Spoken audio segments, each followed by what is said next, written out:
السلام عليكم. اللهم صل وسلم على سيدنا محمد صلى الله عليه وسلم. حلقة جديدة وأخبار وكواليس مهمة في نادينا الحبيب نادي الزمالك الملكي. ولكن في البداية يا رجالة عايزين نوصل الفيديو ده لأكبر عدد من اللايكات والشير في كل مكان، وبطلب من كل ما هو زملكاوي الدعم ثم الدعم ثم الدعم يا رجالة، عشان خاطر القطيع اللي بيخش ينتقدنا في الكومنتات. تمام زي الفل. خليني ابدا معاك على طول بحكم مباراه الزمالك والمصري البورسعيدي. لسه طازه، ما كملناش دقايق تم الاعلان عن حكم مباراه الزمالك والمصري بكره الساعه 8. الحكم محمد معروف. الحكم مين؟ محمد معروف. هو حكم مباراه الزمالك والمصري. حكم مساعد اول احمد حسام طه، وحكم رابع مصطفى مدحت، وحكم مساعد ثاني حامد الشحات، وحكم الفار احمد جابر. حكم فار مساعد هاني خيري. مجرد بس ما القطيع والهمج عرف اسم الحكم، هم اشكال ضلاليه حافظه مش فاهمه، هم واخدين التعليمات من الواد جمال بن صباح. استنوا كلكم كده لما يطلع اسم الحكم. لو جايبين، بص، لو جايبين حكم من كوكب المريخ هم كده. اطلع الحكم، اشتم الحكم، هين الحكم، انتقد الحكم، هات له لقطه لو كان جامل الزمالك منذ 1916، هات له اللقطه دي وهاجموا بيها. وده ليه؟ هم فاهمين ان هم هيأثروا على الحكم بالشكل كده. هاجم الحكم عشان الحكم ما يتحسن الزمالك، هاجم الحكم عشان ما يطبلش الزمالك. انا مش عايز غير حق. طب خليني اقول لك، الاتحاد المصري لكرة القدم لما نزل الحكم شال التعليقات، حذف التعليقات اساسا. ليه؟ عشان هم عارفين. طب اللي بيحصل حملة حقيرة من جمهور عبيط، من جمهور بيشجع بظهره عشان يعني المشكلة مش في محمد معروف ولا في الصباحي ولا اي حكم. من هنا لغايه الست ماتشات ما يخلصوا، اي واحد هيجي هيعملوا معاه كده، شتيمه وهجوم واللي واللي واللي واللي واللي. طب ليه؟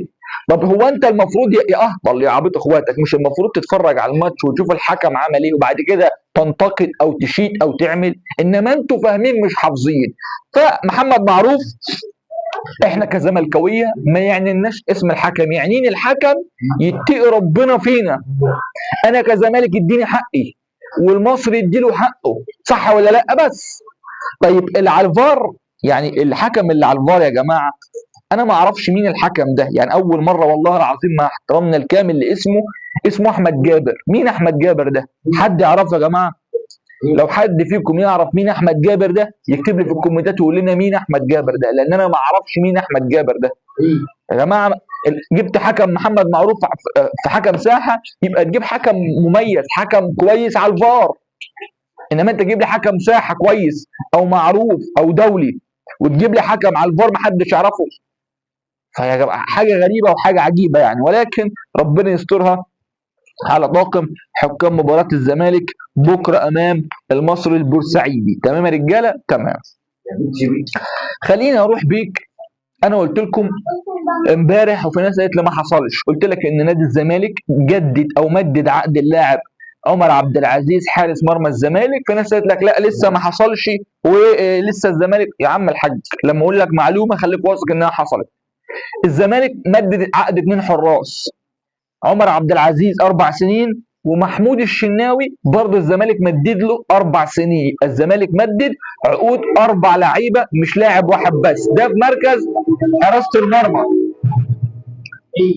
يعني ده في مركز حراسه المرمى ده. وجدد لاحمد الخضري، وجدد لمحمد ابراهيم، ويوسف وائل الفرنسي، والاخ المدافع اسمه يا جماعه، حد فكرنا باسمه، السيد اسامه. يعني كل اللعيبه كل اللعيبه الناشئين الزمالك مدد عقودهم، ودي حاجه محترمه وحاجه كويسه. فما فيش لاعب ناشئ موجود في الفريق الاول الا لما الزمالك مدد له 4 سنين.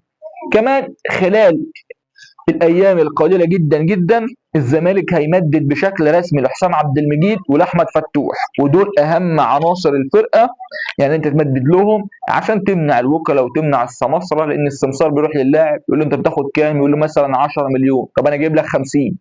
فاللاعب دماغه تلف لما يكون ياخد 10 اجيب لي 50، غير اعلانات، غير وبيراميدز ممكن يدفع 60 و70 و80 عادي جدا يعني، فاهمني؟ فعشان كده الزمالك لحق نفسه بدري بدري. طيب مين اللي بيدفع الفلوس دي؟ السيد ممدوح عباس، زي ما تكفل بعقد محمود بن تايك، زي ما بيتحمل عقد كل اللاعيبه الناشئين، زي ما تحمل رحله سفر الزمالك للجزائر على نفقاته الخاصه. يعني ممدوح عباس يا جماعه بيتحمل في الموسم الواحد فوق ال 15 مليون دولار للاعيبه ناشئين، للاعيبه كبار، لتجديد لاعيبه يعني بتتكلم في اقل حاجه 15 مليون دولار، ده من جيبه الشخصي لوحده. فحاجه محترمه وحاجه كويسه من السيد ممدوح عباس. خليني اتكلم معاكم تنويه لتاني مره، انا نوهت في اللايف وهنوه تاني في الفيديو اهو.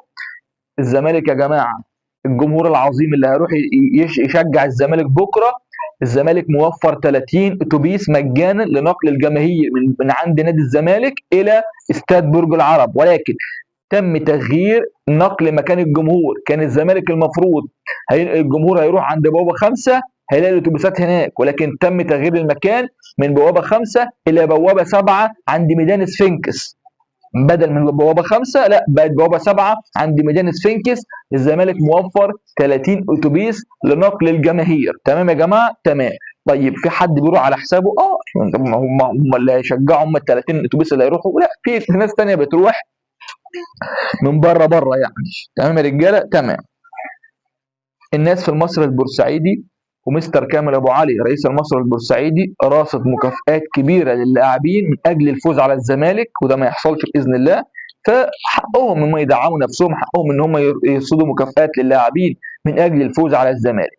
الناحيه الثانيه الزمالك راصد مكافئتين، مكافاه مضاعفه من السيد ممدوح عباس، ومكافاه من مجلس اداره نادي الزمالك من اجل الفوز على المصري البورسعيدي.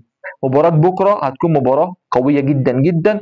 المصري عايز يبقى عنده حظوظ وعنده امل يلعب في الكونفدرالية في الموسم الجديد، والزمالك يعني الزمالك داخل بهدفين، لو ما خدتش الدوري على الاقل اخد المركز الثاني واشارك في دوري ابطال افريقيا اللي الزمالك غايب عن التتويج عن البطولة دي منذ 2002. صدق او لا تصدق بقالنا 24 سنة ما خدناش دوري ابطال افريقيا، يعني حاجة يعني لا تليق ابدا ابدا نادي الزمالك.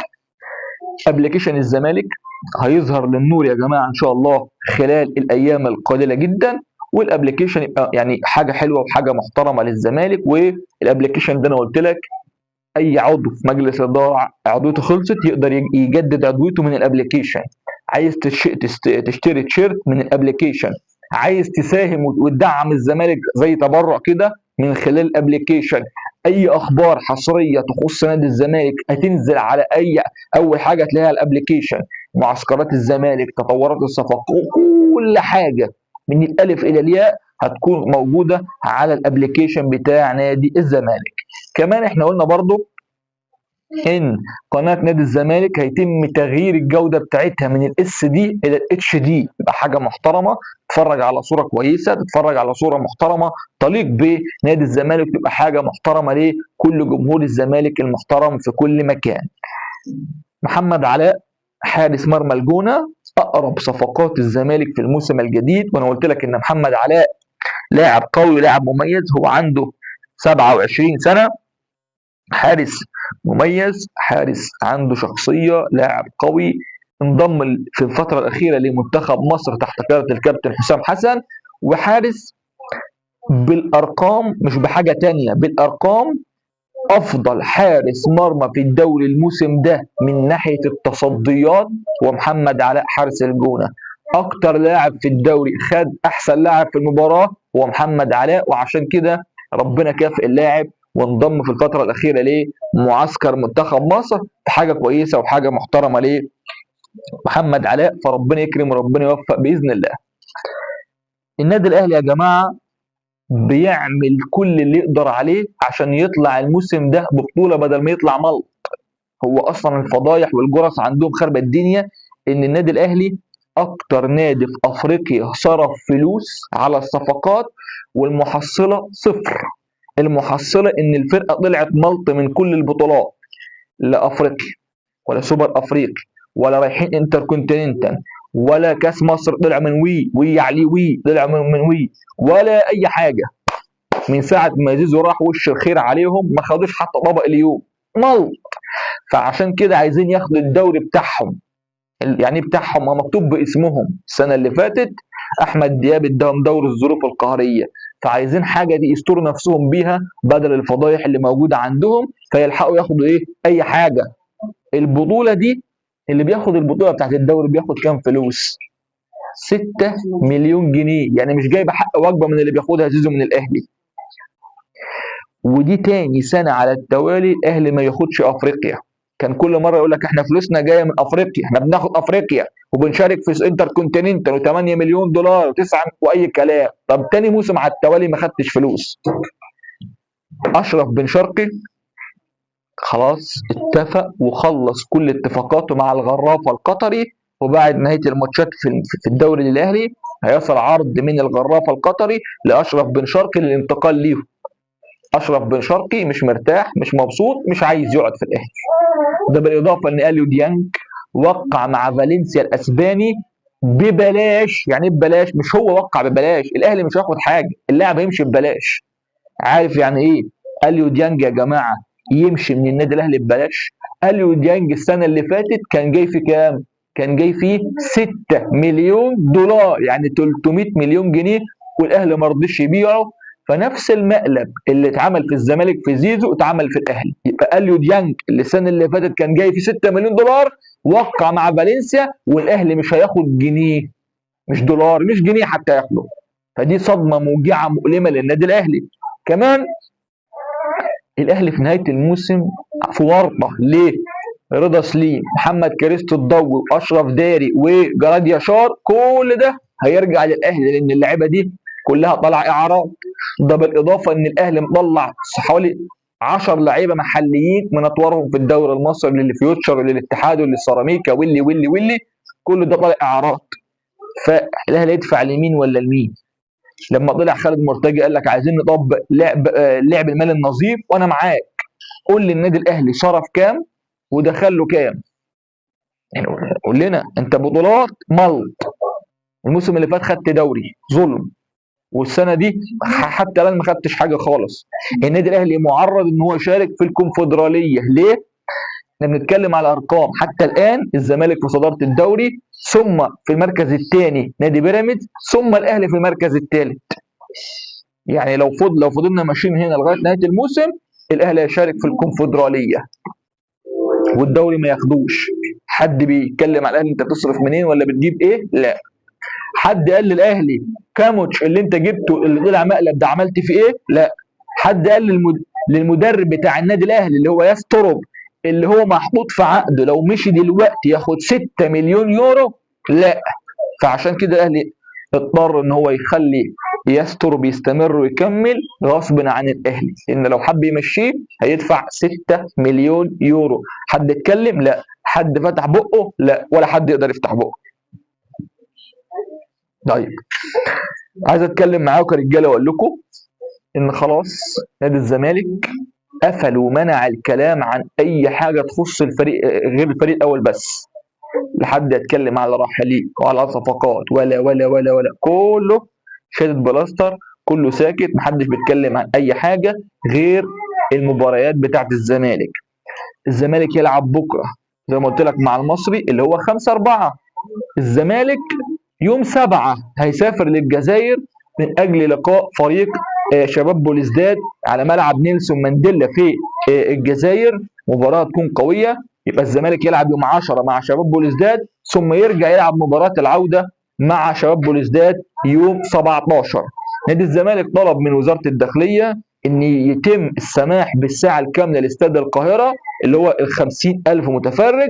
ووزاره الداخليه المحترمه زي ما كانوا بيقفوا مع النادي الاهلي وزي ما بيقفوا مع كل الانديه اكيد مش هيتاخروا اكيد في دعم ومسانده نادي الزمالك. فان شاء الله تصل الموافقات بحضور الساعه الكامله لاستاد القاهره يوم 17 باذن الله في مباراه العوده بين الزمالك وفريق شباب بوليسداد. كل الدعم وكل التوفيق لممثل مصر الوحيد في افريقيا حتى الان بعد خروج الاهلي وبيراميدز والمصري. ما بقاش غير الزمالك الوحيد في افريقيا. كل الدعم للزمالك، حابب اشكركم في النهايه على دعمكم وعلى مساندتكم لنا، وان شاء الله الخير كل الخير للزمالك. شكرا لكم والسلام عليكم ورحمه الله وبركاته.